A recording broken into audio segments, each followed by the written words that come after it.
De nombreux chrétiens sont confrontés à la question de la dîme.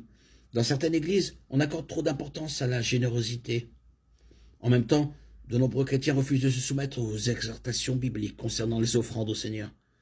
La dîme ou le don sont censés être une joie et une bénédiction. Malheureusement, ce n'est parfois pas le cas dans l'Église d'aujourd'hui. La dîme est un concept de l'Ancien Testament.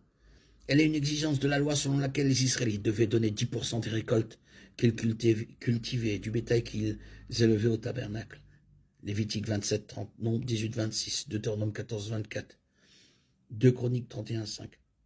En fait, la loi de l'Ancien Testament exigeait plusieurs dîmes. Une pour les Lévites, une pour l'utilisation du temple et des fêtes, et une pour les pauvres du pays, ce qui aurait porté le total à environ 23%. Certains considéraient la dîme de l'Ancien Testament comme une méthode de taxation pour subvenir aux besoins des prêtres et des Lévites dans le système sacrificiel. Après que la mort de Jésus-Christ a accompli la loi, le Nouveau Testament n'ordonne nulle part, ni même ne recommande que les chrétiens se soumettent à un système de dîme légaliste. Le Nouveau Testament ne précise nulle part un pourcentage de revenus qu'une personne devrait mettre de côté, mais il dit seulement que les dons doivent être proportionnés à ses revenus. 1 Corinthiens 16:2. Certains membres de l'Église chrétienne ont pris le chiffre de 10% de la dîme de l'Ancien Testament et l'ont appliqué comme un minimum recommandé pour les chrétiens dans leurs dons.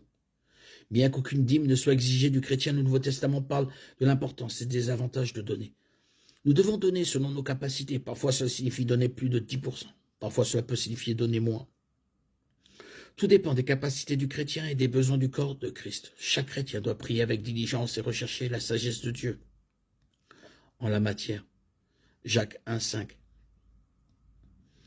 Si quelqu'un d'entre vous manque de sagesse, qu'il la demande à Dieu, qu'il donne à tous simplement et sans faire de reproches, et elle lui sera donnée.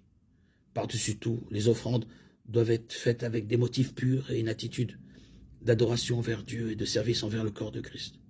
Que chacun donne selon sa résolution, sans regret ni contrainte, car Dieu aime celui qui donne avec joie. 2 Corinthiens 9,7.